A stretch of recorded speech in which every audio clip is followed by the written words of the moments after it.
thinks he's got his man here, but it's that little forward movement. The heart. শেষ বাঁশি বাজার সঙ্গে সঙ্গে হাঁটু গেড়ে বেশি পড়লেন নেইমার। কিছুক্ষণ মাথা নিচু করে বসে থাকার পর ধরে রাখতে পারলেন না চোখের জল। সতীর্থরা এসে তাকে সান্ত্বনা দেওয়ার চেষ্টা করলেন, কিন্তু ততক্ষণে ব্রাজিলের স্বপ্ন ভেঙে বেদনায় ছড়িয়ে পড়ে পুরো মাঠ।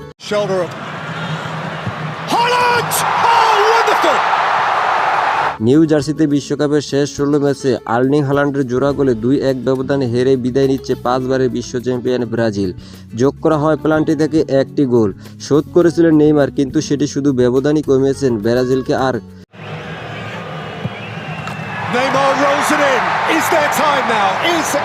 ম্যাচে ফেরাতে পারেননি। শেষ বাঁশি বাজতেই নরওয়ের খেলোয়াড়রা যখন ঐতিহাসিক জয় উদযাপন মেতে ওঠেন, ততক্ষণ তার ঠিক উল্টো দৃশ্য ব্রাজিলের শিবিরে। কেউ হতাশ মাঠে শুয়ে পড়েছেন, কেউ দাঁড়িয়ে আকাশের দিকে তাকিয়ে আছেন। সবচেয়ে আবেগঘন দৃশ্যটি ছিল নেইমারকে ঘিরে। চোখের জল মুছতে মুছতে তিনি মাঠ ছাড়লেন। সতীর্থরা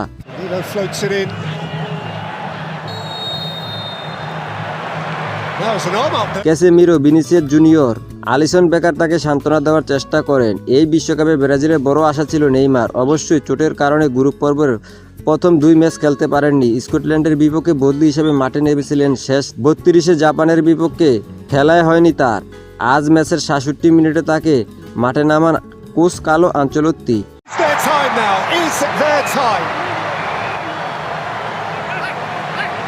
ম্যাচের শেষ দিকে পেনাল্টি থেকে গোল করলেও সময় শেষ হয়ে যায় খুব দ্রুত। শেষ পর্যন্ত হতাশই সঙ্গী হয় ব্রাজিলের। অন্যদিকে নরওয়ে ইতিহাসের গড়া রাতে সবচেয়ে উজ্জ্বল নাম হল্যান্ড। তার জোড়া গোলেই প্রথমবারের মতো বিশ্বকাপের কোয়ার্টার ফাইনালে উঠেছেন নরওয়ে। আর ব্রাজিলের জন্যই এই রাত হয়ে থাকে স্বপ্নভঙ্গের, যেখানে শেষে বাঁশির পর নেইমারের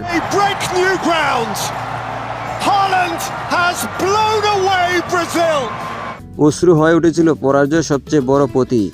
তো যাই হোক বন্ধুরা, ব্রাজিলের এমন কষ্টদায়ক ম্যাচ হারার বিষয় নিয়ে আপনার মতামত অবশ্যই কমেন্ট করে জানাবেন। ভিডিওটি ভালো লাগলে লাইক দিন, আর চ্যানেলে নতুন হলে সাবস্ক্রাইব করে পাশেই থাকবেন। ধন্যবাদ।